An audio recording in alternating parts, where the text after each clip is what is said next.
Brought you by Meghdoot herbal. मुझे diabetes है। मेघदूत मधुशून्य ये हाई ब्लड शुगर और ब्लड प्रेशर को कंट्रोल तो करता ही है, साथ में ये मुझे काफी एनर्जेटिक रखता है। मेघदूत मधुशून्य खाओ, फिट एंड फाइन हेल्थ बना।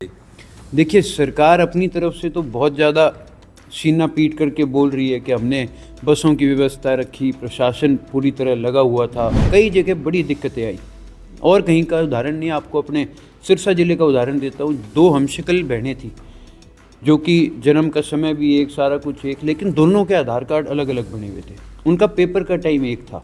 वो जब एग्ज़ाम देने गई तो उनमें से एक बहन को तो पुलिस लाइन में बिठा करके रखा और दूसरी से एग्ज़ाम दिलवाया, और जब उसका एग्ज़ाम हो गया तो उसको वापस पुलिस लाइन लेके गए और फिर दूसरी को एग्ज़ाम देने बैठी थी। जो अपनी सीट नहीं बचा पाए वो आज हमारे को बोल रहे हैं कि हमने तुम्हें जिताया है। तो इतना ही दम था तो फिर खुद की जीत लेते ना। सिरसा जिला परिषद के चेयरमैन और इनेलो नेता करण चौटाला जी हमारे साथ हैं, उनसे बात करते हैं। करण जी, आज कृष्ण पवार जी से आपकी मुलाकात हुई, जो पंचायत विकास मंत्री हैं, क्या बात हुई उनसे? बस आज पता लगा यहाँ पे मंत्री जी का प्रोग्राम था यूनिवर्सिटी के अंदर, तो जिला परिषद को लेकर के और कैसे आगे आने वाले समय में ग्रामीण इलाकों में विकास और ज़्यादा हो, उससे लेकर के मंत्री जी से समय लिया, उनसे मिल कर के आया।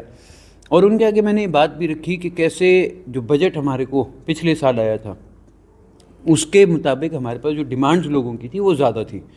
तो मैंने उनके आगे ये बात रखी, उन्होंने इस बात पर कहा, आश्वासन भी दिया कि जल्द इस वाले बजट में पैसे अब की बार ज़्यादा भी देंगे। और मैंने उनसे रिक्वेस्ट भी करी, क्योंकि 1 साल से ऊपर, 1 साल के आसपास सरकार को होने जा रहा है, तो कोई भी मीटिंग अभी तक सारे चेयरमैनों की ना तो मंत्री जी के साथ ना मुख्यमंत्री जी के साथ हुई। तो वो कह रहे थे कि जल्द एक इस तरह की मीटिंग बुलाएंगे सारे चेयरमैनों को इकट्ठा करके, और फिर कैसे जिला परिषद को और मजबूत किया जाए उसके ऊपर बातचीत करेंगे। करण जी, सिरसा आपका अपना जिला है, डबवाली को जिला बनाने की मांग उठ रही है, पुलिस जिला बन चुका है।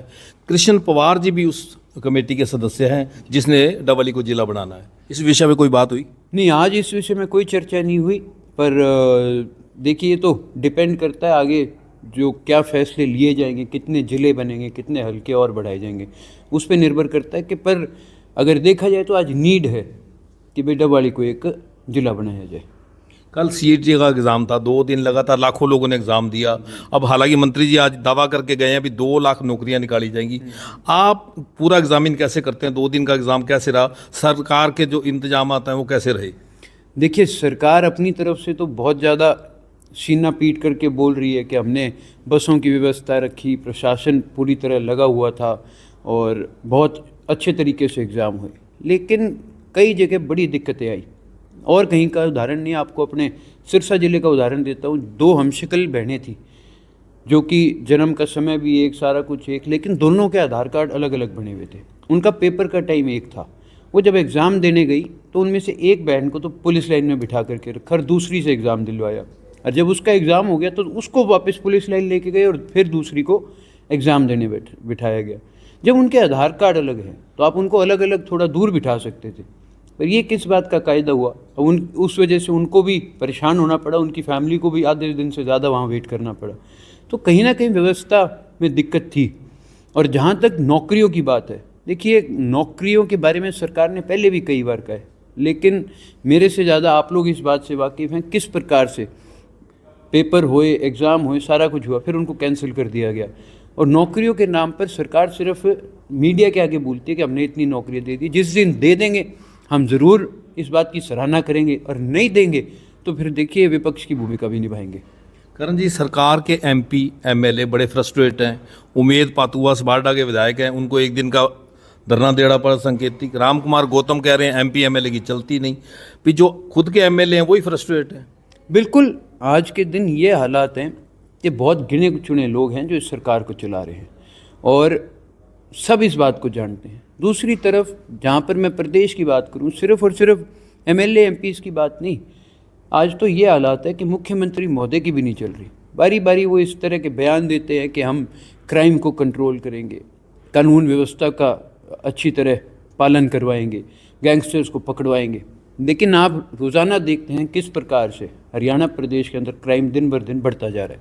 सरेआम गोलियां मारी जा रही हैं, चलाई जा रही हैं, सरेआम धमकियां दी जा रही है। आज तक हरियाणा के अंदर टारगेट किलिंग्स नहीं हुई थी, जो कि पिछले 2-3 सालों में बहुत ज़्यादा बढ़ी है। बाकायदा फ़ोन करके कहा जाता है कि या तो हमारे को इतनी रकम पहुंचाओ, नहीं तो हम आपको या आपके परिवार में किसी को टारगेट करेंगे और मारेंगे।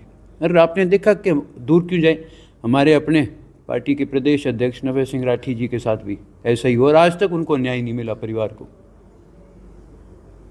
अगर मैं बात करूं रानिया हल्के की, तो सियासी गलियारों में जो चर्चा है वो आप भी सुन रहे हैं। कांडा जी ने कुछ आरोप लगाए कि मैंने तो खट्टर साहब के कहने पे इनको सपोर्ट किया। देखिए कांडा साहब, मुझे नहीं पता उन्होंने ये बात क्यों कही, लेकिन जहाँ तक खट्टर साहब की बात है, उन्होंने इस बात का स्पष्टीकरण कर दिया और उन्होंने उनको जवाब भी दे दिया। तो इससे ज़्यादा फिर मुझे कोई टिप्पणी करने की ज़रूरत नहीं है। नहीं, अर्जुन जी ने भी उसके बाद कहा है कि अगर किसी को वहम हो तो मैं इस्तीफा दे देता हूं, दोबारा चुनाव करा लो। हाँ, तो उसने तो बात क्लियर कर दी ना, और बाकी खट्टर साहब ने भी क्लियर कर दी। जो अपनी सीट नहीं बचा पाए वो आज हमारे को बोल रहे हैं कि हमने तुम्हें जिताया है। तो इतना ही दम था तो फिर खुद की जीत लेते ना। करण जी, 12 साल बाद कांग्रेस द्वारा संगठन खड़ा करने जा रही है, आपको क्या लगता है? 12 साल तो निकाल दिए खड़े करते करते, अब भी देखें एक बार क्या होता है। क्या नहीं, एलओपी इनसे बढ़ाया नहीं जा रहा। और जहाँ तक संगठन की बात है, जिस दिन बन जाएगा उस दिन इसके ऊपर चर्चा करेंगे।